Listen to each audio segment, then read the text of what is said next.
Cancer affects all of us, especially the ones that come back over and over again, the highly invasive and drug-resistant ones, the ones that defy medical treatment, even when we throw our best drugs at them.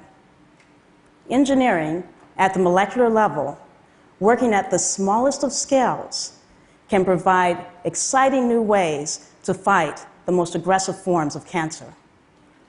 Cancer is a very clever disease.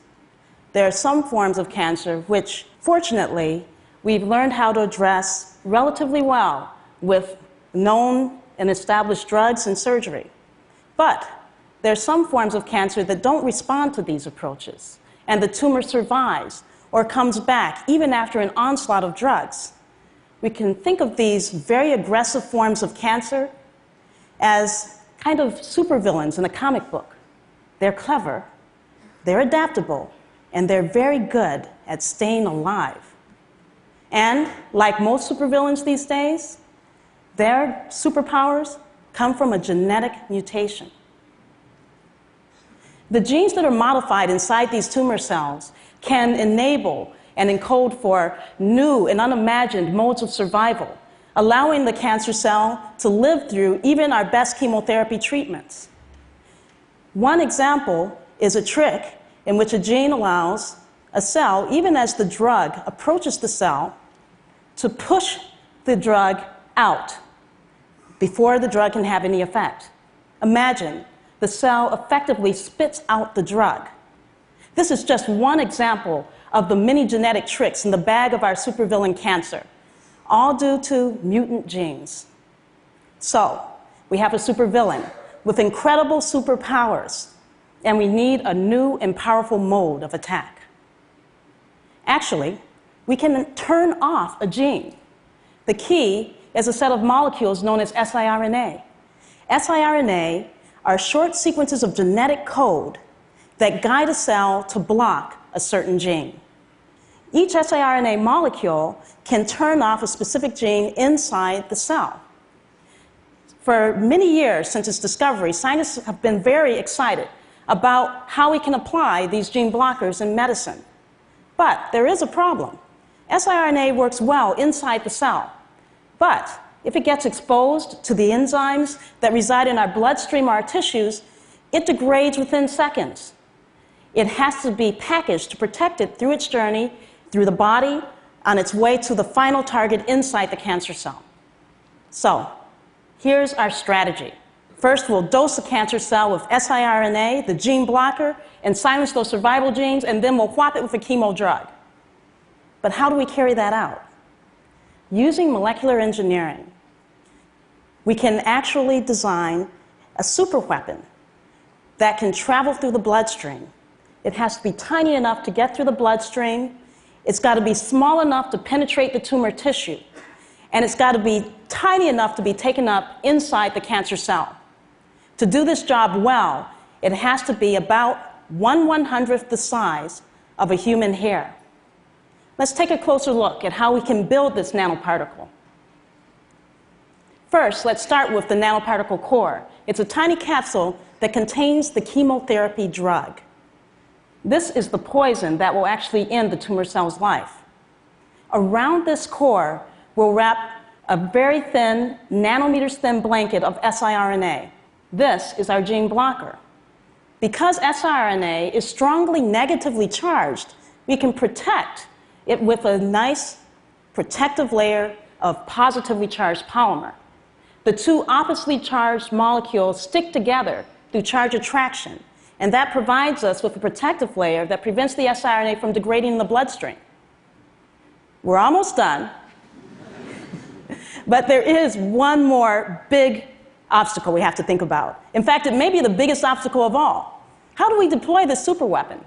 I mean, every good weapon needs to be targeted. We have to target this superweapon to the supervillain cells that reside in the tumor. But our bodies have a natural immune defense system.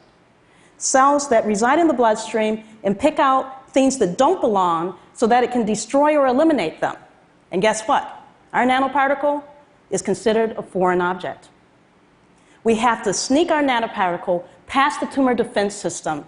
We have to get it past this mechanism of getting rid of the foreign object by disguising it. So we add one more negatively charged layer around this nanoparticle, which serves two purposes. First, this outer layer is one of the naturally charged, highly hydrated polysaccharides that resides in our body. It creates a cloud of water molecules around the nanoparticle that gives us an invisibility cloaking effect.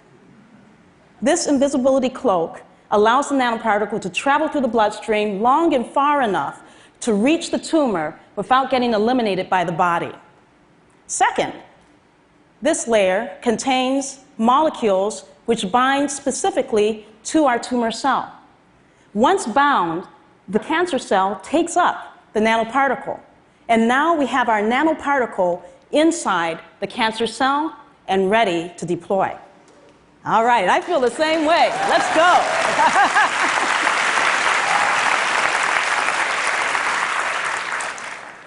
The siRNA is deployed first. It acts for hours, giving enough time to silence and block those survival genes. We have now disabled those genetic superpowers. What remains is a cancer cell with no special defenses. Then the chemotherapy drug comes out of the core and destroys the tumor cell cleanly and efficiently.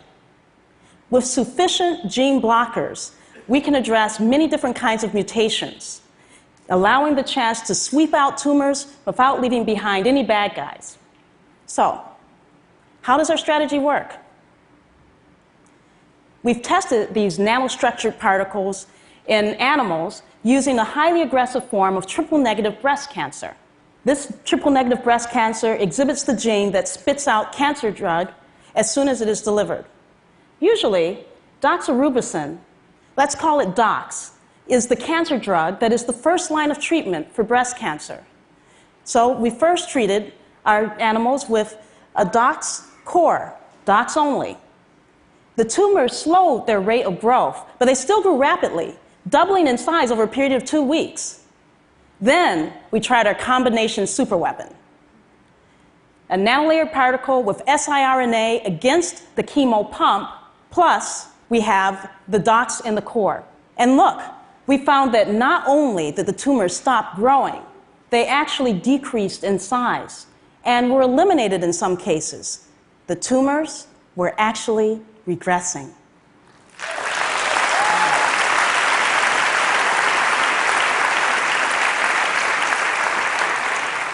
What's great about this approach is that it can be personalized.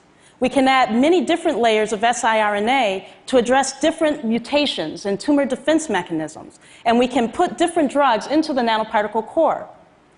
As doctors learn how to test patients and understand certain tumor genetic types, they can help us determine which patients can benefit from this strategy and which gene blockers we can use. Ovarian cancer strikes a special chord with me. It is a very aggressive cancer, in part because it's discovered at very late stages, when it's highly advanced and there are a number of genetic mutations. After the first round of chemotherapy, this cancer comes back for 75% of patients, and it usually comes back in a drug-resistant form. High-grade ovarian cancer is one of the biggest supervillains out there, and we're now directing our superweapon toward its defeat. As a researcher, I usually don't get to work with patients, but I recently met a mother who is an ovarian cancer survivor, Mimi, and her daughter Paige. I was deeply inspired by the optimism and strength that both mother and daughter displayed, and by their story of courage and support. At this event, we spoke about the different technologies directed at cancer.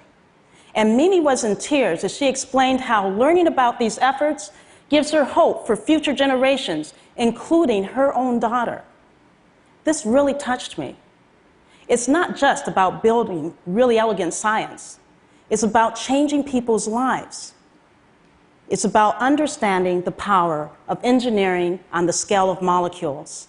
I know that as students like Paige move forward in their careers, they'll open new possibilities in addressing some of the big health problems in the world, including ovarian cancer, neurological disorders, infectious disease. Just as chemical engineering has found a way to open doors for me, has provided a way of engineering on the tiniest scale, that of molecules, to heal on the human scale. Thank you.